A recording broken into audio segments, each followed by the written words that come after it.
Hello friend, कशा आहात सगळेजण? आय होप तुम्ही सगळेजण ठीक असाल. मी पण खूप मस्त आहे. तर सकाळी सकाळी काय झालं, राहुलला मार्केटला जायचं होतं, म्हणजे किराणा वगैरे घ्यायचा होता. तर रिवा काही त्याला सोडतच नव्हती. मग कसं बसं रिवाला राहुल मार्केटला म्हणजेच किराणा शॉपमध्ये घेऊन गेला. मग तिथे गेल्यानंतर पाऊस असा सुरू झाला की मला त्यांना घेण्यासाठी इथून आंबरेला घेऊन जावं लागलं. नशीब की ते जास्त दूर नव्हते गेले, नाहीतर मग मला इथून चालत जाणं म्हणजे अरे बापरे, त्यांनाच पाऊस बंद करेपर्यंतची वाट बघावी लागली असती. मग इतकं छान वातावरण आहे म्हणल्यानंतर काहीतरी चमचमीत झालंच पाहिजे. त्यामुळे आमच्या लातूरचा फेमस चिवडा म्हणजेच अष्टमोडचा चिवडा भडंग मी घरी आलेल्याबरोबर बनवला. तसं राहुलला माझ्या हातचा तो खूप आवडतो, कारण त्याला टेस्ट खूपच छान येते.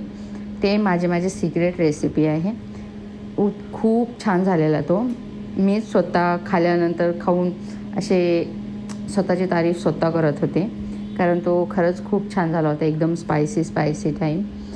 मग थोडंसं खाल्लं, कारण त्यानंतर पण आम्हाला संडे होता, त्यामुळे आम्हाला बाहेर जायचं होतं. दर संडेला मी मेडिकल बंदच असतं, थोडंफार बाहेर जातो थोडंसं फ्रेश होण्यासाठी. मग राहुलनं माझ्यासाठी मस्तपैकी छान कॉफी बनवली. मग मी कॉफी घेतली आणि तिथून आम्ही हिंजवडीला निघालो. पण त्या अगोदर आम्हाला ताईंकडे जायचे होते, म्हणजे राहुल बहिणीकडे जायचे होते. मग तिथून आम्ही थेट त्यांच्या घराकडे निघालो. पण त्या अगोदर मला माझा चष्मा नीट करायचा होता. घेण्यासाठी मी मेडिकलमध्ये गेलो, कारण चष्मा तुटला होता, त्यामुळे मी तिथेच ठेवलेला. मग तिथून चष्मा घेतला आणि मग ऑप्टिकल शॉपमध्ये गेलो. तिथं मी एक चष्मा पण सिलेक्ट केला, कारण मला तो खूप आवडलेला.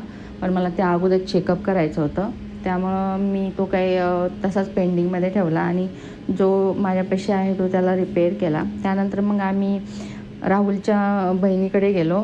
रिवा त्यांच्याकडे बघून असं बघते की कोण आहे भाई तू, मैं तेरे को पहचानती, असं रिॲक्शन देत होती. मग त्यानंतर ती त्यांच्यासोबत एकदम फ्री झाली. असे ते व्हिडिओ कॉल पण त्याचा सतत कॉल असतो, पण जेन्युनली जेव्हा कधी ती नवीन व्यक्तीसोबत इंटरॅक्ट व्हायचा प्रयत्न करते, तेव्हा ती जस्ट अशी एकदम पाहत असते त्यांच्याकडे. आणि एकदा जर ओळख झाली तर ते त्यांना सोडत काय नाही. मग त्यानंतर जशी गेली ती त्यांच्यापाशीच राहत होती. त्यानेच खाऊ घातले, त्यांच्यासोबतच खेळले, जशी ती मला विसरूनच गेली लिटरली.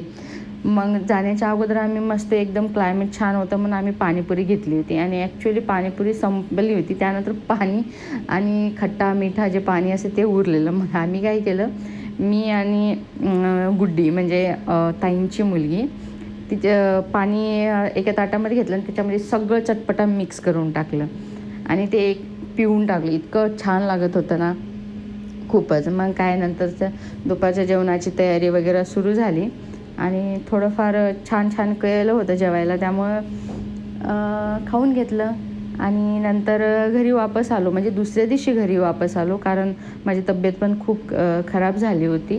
त्यामुळे तिथे एक दिवसासाठी थांबलो आम्ही आणि दुसऱ्या दिवशी घरी वापस आलो. मग काय रिवासोबत मस्ती वगैरे सुरू होती. चला भेटू नंतर, बाय.